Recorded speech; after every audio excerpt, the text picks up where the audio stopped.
Alhamdulillah,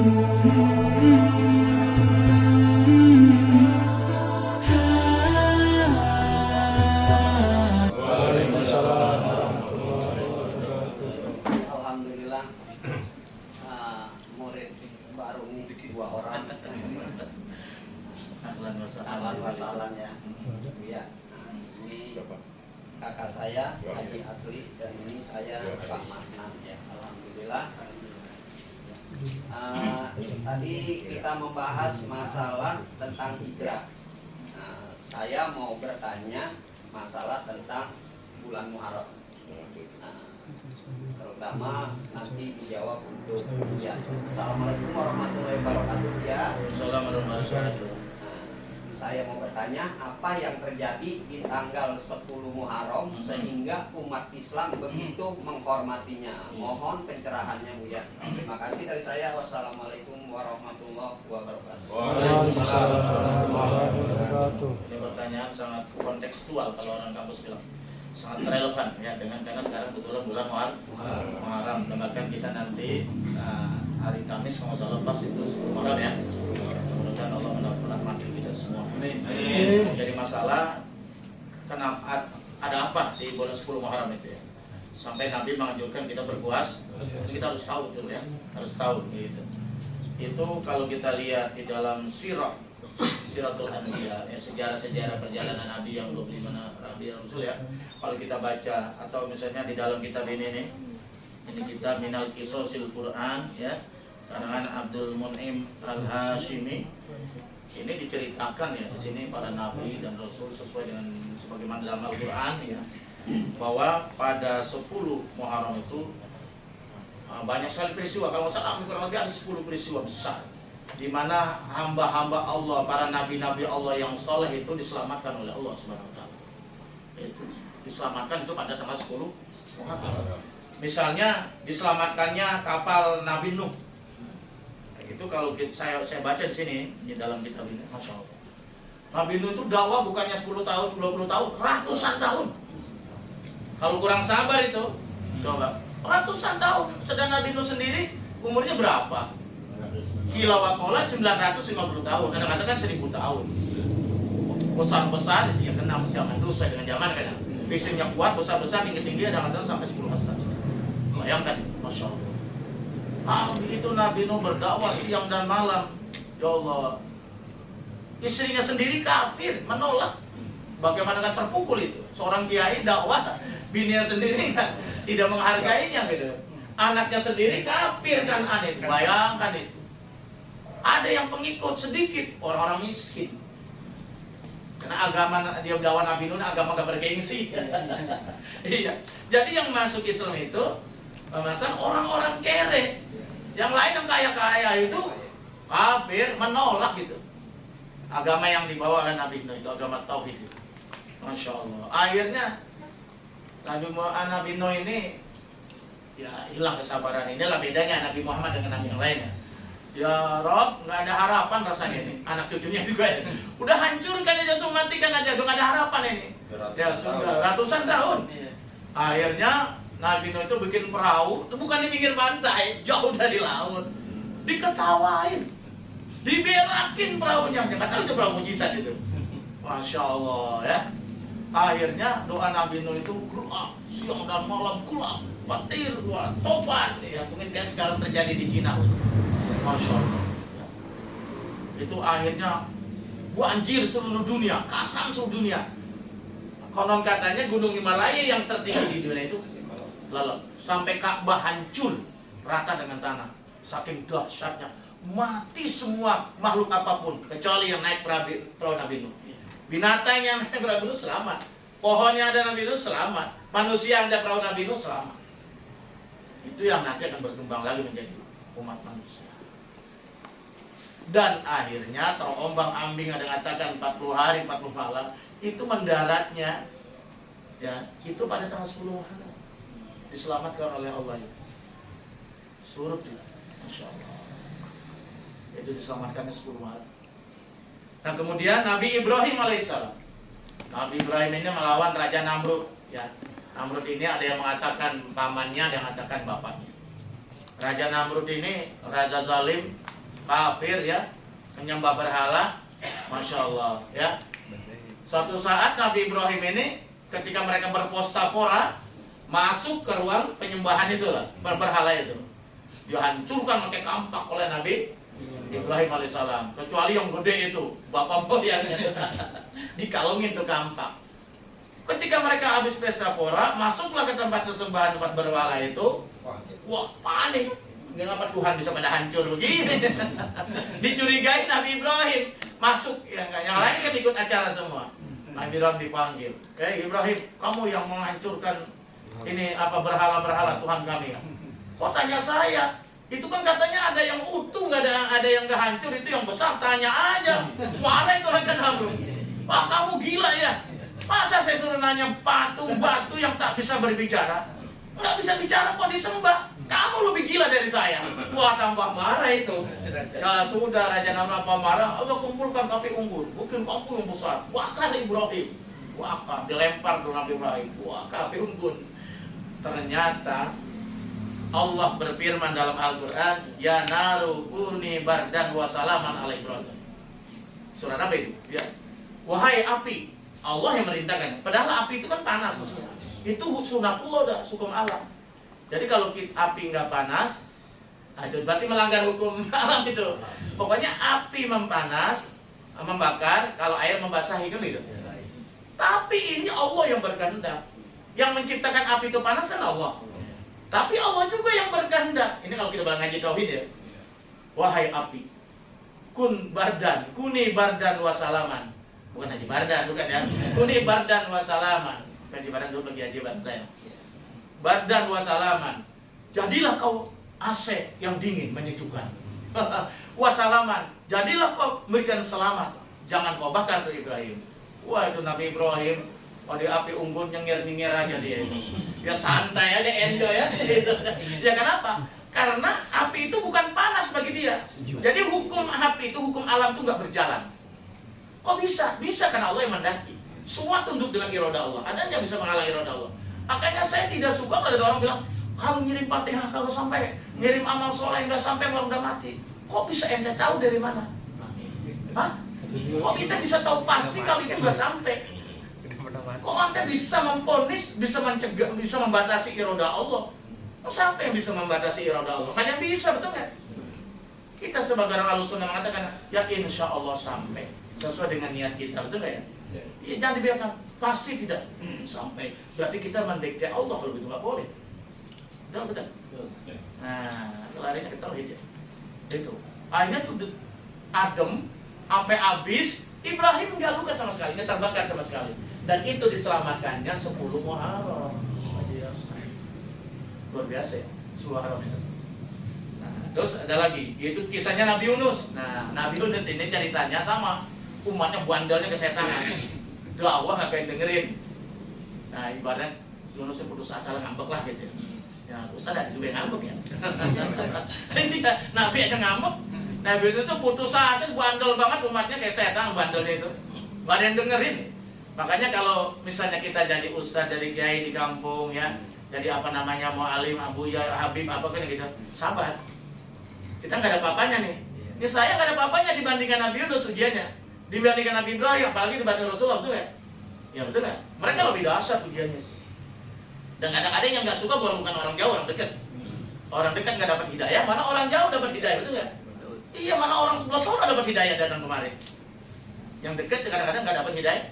Nah, jadi hidayah itu mahal. Bersyukur kita kepada Allah Subhanahu. Ya Abu Lahab, Abu Jahal ditongkrongin sama Rasulullah. Betul ya?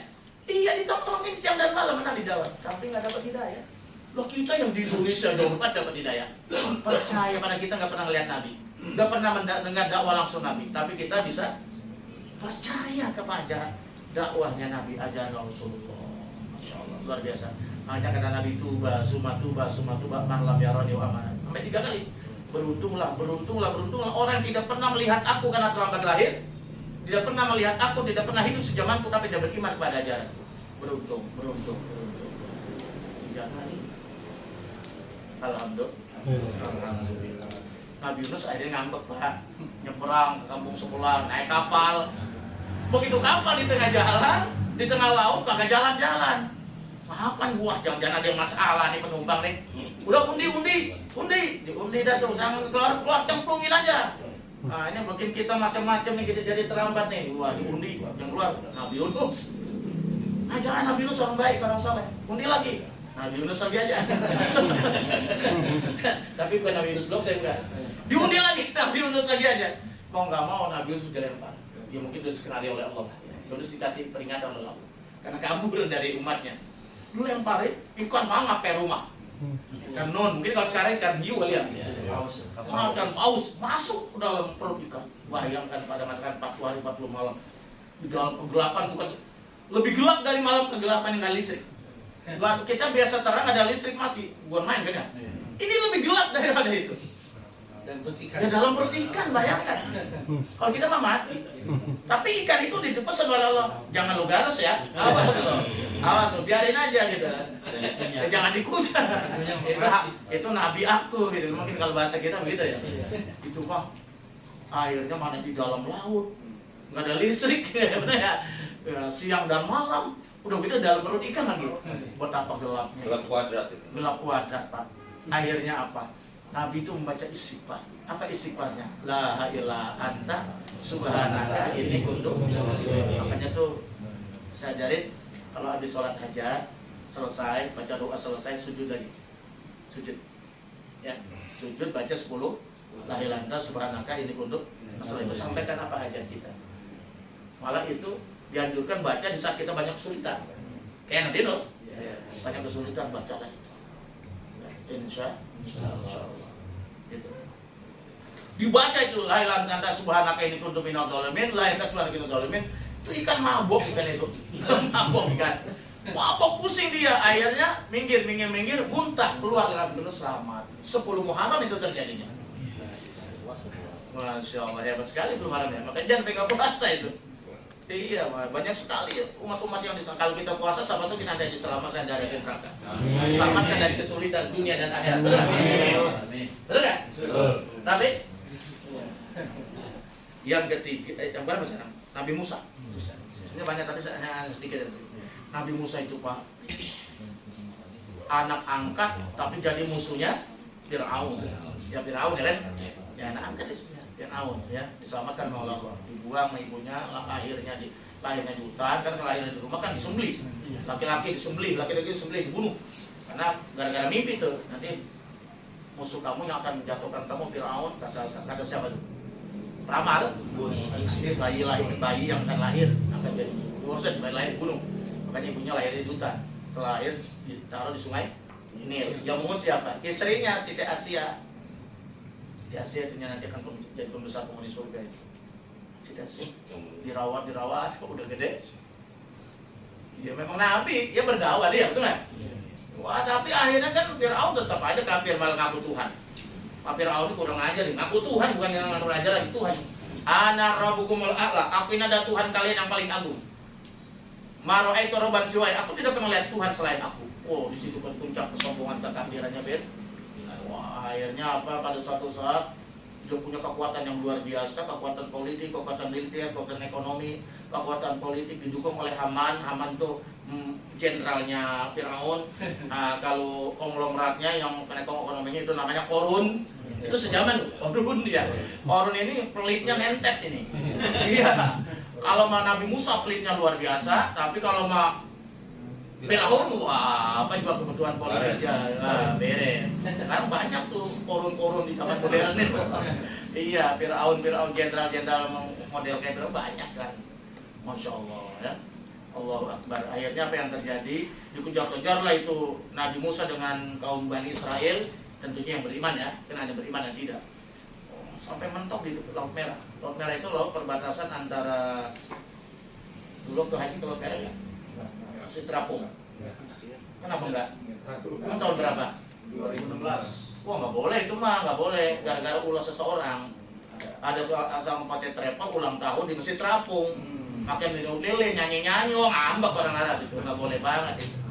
Akhirnya nggak boleh semua itu. Kalau saya itu udah hampir 11-10 kali. Laut Merah itu kayak Ancol, indah sekali ya. Itu antara Laut Merah itu yang membatasi antara Mesir dengan Jeddah. Meski itu belum ada Saudi, belum ditemukan Saudi Arabia itu ya. Ya langsung lari dan sampai ke Palestina itu ya, itu Nabi Musa lari sampai ke sana. Nah itu apa yang terjadi? Ketika Musa di belakang sudah dikepung oleh bala tentara Firaun, di depan laut, wah gimana nih? Wah mati deh ini ya. Akhirnya Nabi Musa dapat perintah dari Allah, ya Musa idri bi asokal bahar, pukul itu tongkat Nabi Musa. Saya gak punya tongkat Nabi Musa itu mana? Ya Musa itu dari Cirebon beli itu ya, buat ngontrol santri itu. Idri bi asokal bahar, pukul itu tongkat kamu ke laut, itu laut terbelah dua kan, membeku atas izin Allah. Kalau kita mukul tongkat kita ke laut nggak apa-apa kita mah, iya kan kita bukan nabi. Terbelah dua membeku itu. Tapi dia sambil baca doa, Allahumma kalhamdu walikal musyaka wa tal musa'an wala haula wala quwata illa billah. Ini ada di dalam kitab Nasoliban. Itu doanya Nabi Musa. Nabi pun menganjurkan untuk umat Islam.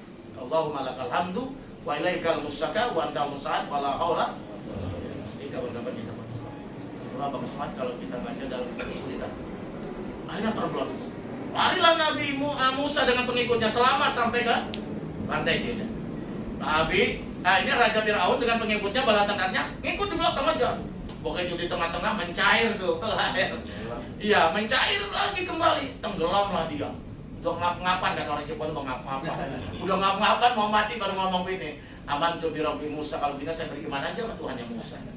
Kata malaikat, ini malaikat Israel, gua cekek, gua leletin lu sekalian. Ya kan kalau udah sakaratul maut udah nggak ada pintu tobat. Kalau mau tobat tuh sekarang. Makanya tobat itu hukumnya wajib segera. Bukan wajib doang, wajib segera tobat itu. Ya. Jadi ajilu bitobah qoblal maut. Segeralah bertobat, cepat-cepatlah bertobat sebelum mati. Jadi kalau sudah sakaratul maut pintu tobat tertutup. Kalau sudah pagi-pagi matahari terbit di barat, udah nggak ada pintu tobat. Kiamat udah. Kalau mau tobat sekarang. Akhirnya diselamatkan itu terjadinya pada 10 yang terakhir yaitu Nabi Adam. Nabi Adam itu pernah berbuat salah karena tipu daya iblis makan buah itu namanya syajaratul manhi, ya pohon yang terlarang sebetulnya itu.